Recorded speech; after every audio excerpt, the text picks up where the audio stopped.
The best response to a crisis is readiness. It is important to plan before a crisis actually occurs. At the end of this topic, you should be able to, firstly, explain the considerations for decision making in a crisis. Secondly, explain the elements of a crisis plan. How are we expected to act in the face of crisis? What would we have done if we were managing activities during the Malaysia Airline MH370 incident? How would the activities in a country continue if disruptions occur due to disturbances, such as the riot in Little India in Singapore, the bomb blast in Thailand or Paris? How would organizations react during the financial or economic crisis? Some important questions that we may need to ask ourselves in line with the crisis management. Consider the kinds or types of crises your organization may face, both internally and externally. How would each of these crises be detected and by whom? How will the firm manage the crisis? Reflecting on these questions and having the answers can help an organization rebound quickly and fully after a crisis.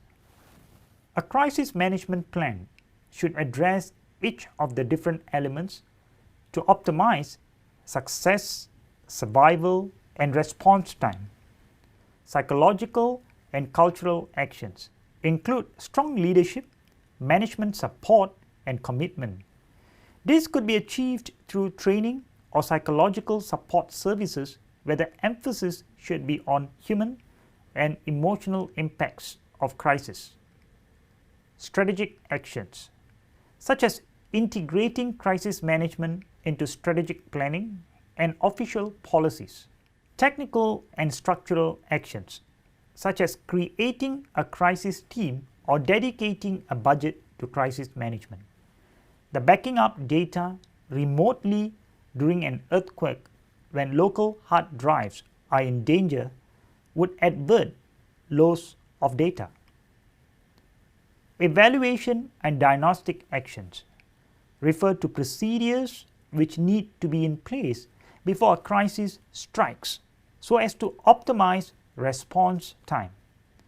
Examples of such actions include conducting audits of threats and liabilities while establishing tracking systems for early warning signals. Communication actions explain how the firm will communicate when its consumers, suppliers, customers, and employees in a crisis. An example would be training for dealing with the media, local communities, police, and government officials.